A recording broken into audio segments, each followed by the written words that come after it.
महाभारत काल की बात है। एक बार कृष्ण और बलराम किसी जंगल से गुजर रहे थे। चलते चलते काफी समय बीत गया और अब सूरज भी लगभग डूबने वाला था। अंधेरे में आगे बढ़ना संभव नहीं था, इसलिए कृष्ण बोले, बलराम, हम ऐसा करते हैं कि अब सुबह होने तक यहीं ठहर जाते हैं। सुबह होते ही हम अपने मंजिल की ओर बढ़ चलेंगे।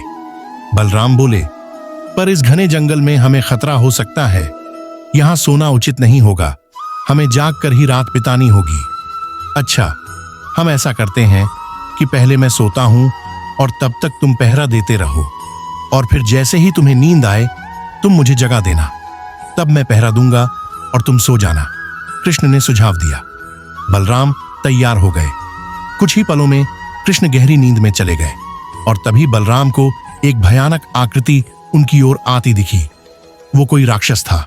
राक्षस उन्हें देखते ही जोर से चीखा और बलराम बुरी तरह डर गए। इस घटना का एक विचित्र असर हुआ। भय के कारण बलराम का आकार कुछ छोटा हो गया और राक्षस और विशाल हो गया। उसके बाद राक्षस एक बार और चीखा और पुनः बलराम डरकर कांप उठे। अब बलराम और भी सिकुड़ गए और राक्षस पहले से भी बड़ा हो गया। राक्षस धीरे धीरे बलराम की ओर बढ़ने लगा। बलराम पहले से ही भयभीत थे और उस विशालकाय राक्षस को अपनी ओर आता देख जोर से चीख पड़े, कृष्णा, और चीखते ही वहीं मूर्छित होकर गिर पड़े। बलराम की आवाज सुनकर कृष्ण उठे। बलराम को वहां देख उन्होंने सोचा कि बलराम पहरा देते देते थक गए और सोने से पहले उन्हें आवाज दे दी। अब कृष्ण पहरा देने लगे। कुछ देर बाद वही राक्षस उनके सामने आया और जोर से चीखा। कृष्ण जरा भी घबराए नहीं और बोले, बताओ, तुम इस तरह चीख क्यों रहे हो? क्या चाहिए तुम्हें? इस बार भी कुछ कृष्ण के साहस के कारण उनका आकार कुछ बढ़ गया और राक्षस का आकर कुछ घट गया। राक्षस को पहली बार कोई ऐसा मिला था जो उससे डर नहीं रहा था। घबराहट में वह पुनः कृष्ण पर जोर से चीखा। इस बार भी कृष्ण नहीं डरे और उनका आकर और भी बड़ा हो गया, जबकि राक्षस पहले से भी छोटा हो गया।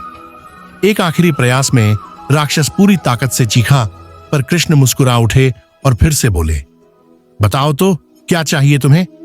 फिर क्या था?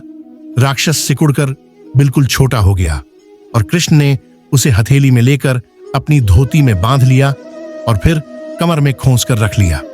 कुछ ही देर में सुबह हो गई। कृष्ण ने बलराम को उठाया और आगे बढ़ने के लिए कहा। वे धीरे धीरे आगे बढ़ने लगे। तभी बलराम उत्तेजित होते हुए बोले, पता है कल रात में क्या हुआ था? एक भयानक राक्षस हमें मारने आया था। रुको रुको। बलराम को बीच में ही टोकते हुए कृष्ण ने अपनी धोती में बंधा राक्षस निकाला और बलराम को दिखाते हुए बोले, कहीं तुम इसकी बात तो नहीं कर रहे हो? हाँ, ये वही है, पर कल जब मैंने इसे देखा था तो ये बहुत बड़ा था। ये इतना छोटा कैसे हो गया? बलराम आश्चर्यचकित होते हुए बोले।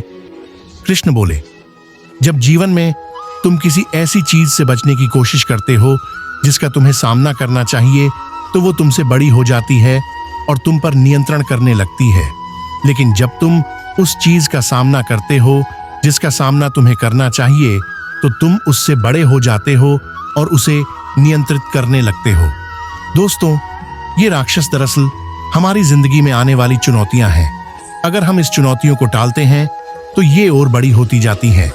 आखिर में ये हमें कंट्रोल करने लग जाती है।